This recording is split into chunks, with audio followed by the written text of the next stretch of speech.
Hi, my name is Shalini Pillai, and I'm the founder of the Respond to It project, an initiative to combat the biases in the modern world.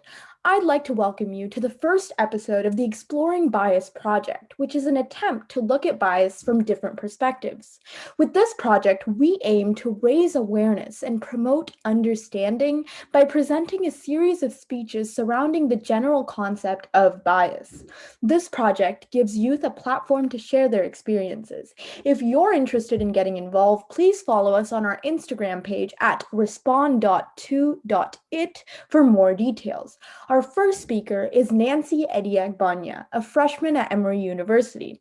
Nancy is a Granite Bay High School alumnus and was the president of the Black Student Union. Nancy's speech is titled Racial Biases Fuel Respectability Politics. Thank you for joining us today, Nancy.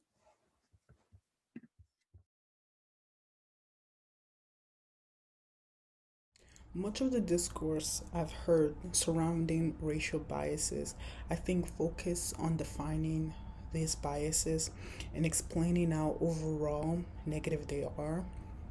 And although I fully agree that these conversations are necessary and need to be continually held, I do find that there is one topic that is rarely explored. I think I've coined this topic the deep insecurity caused by racial biases.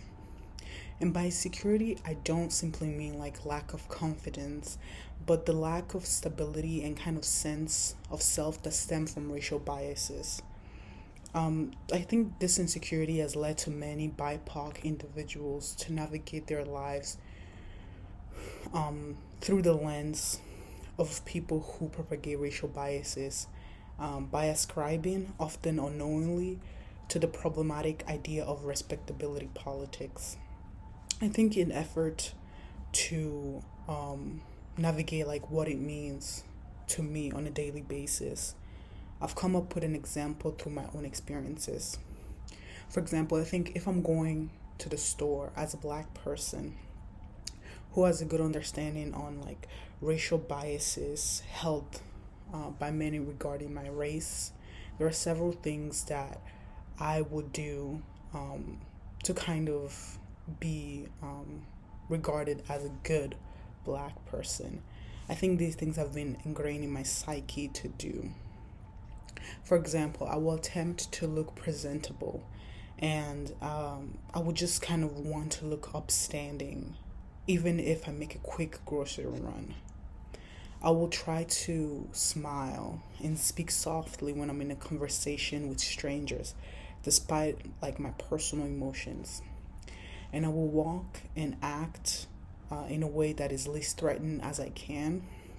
I think all these actions I've listed kind of fall under what has come to be defined as respectability politics or the politics of respectability.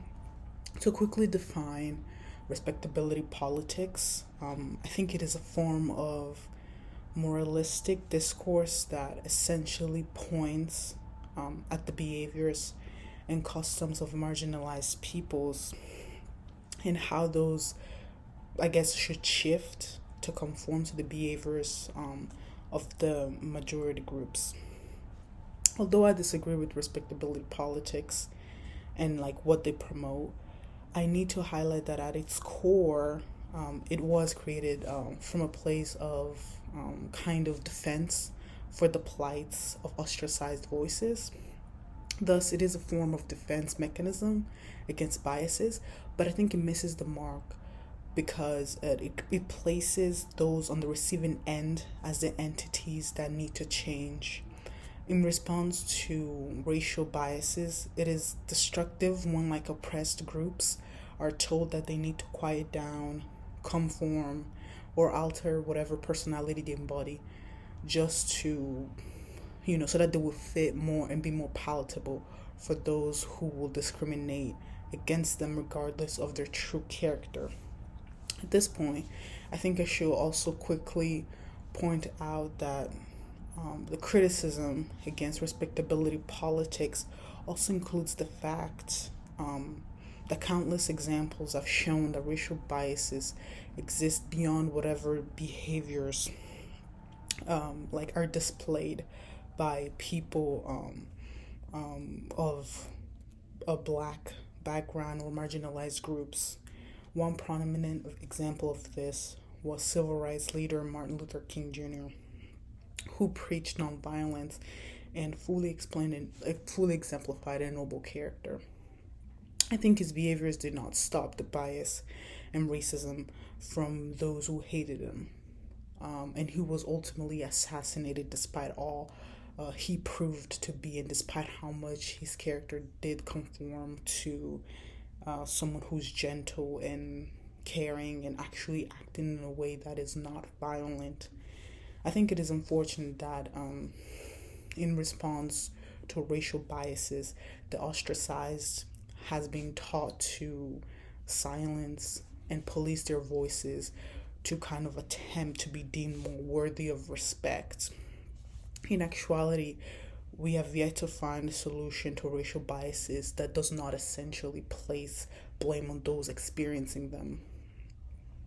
This does not mean that we are not to be held accountable for our negative traits. I do believe that accountability should and does exist in the black community for like habits that need to be changed. I think despite that, this conversation should not be the response to a black teenage boy being killed in the street or a black woman being arrested due to like reasonable suspicion. The fact that racial biases exist is not inherently the fault of the oppressed and thus should not be addressed as though it is. I think by calling these groups out to change, he hurts their humanity and tells them that they do not hold dignity as members of a particular race.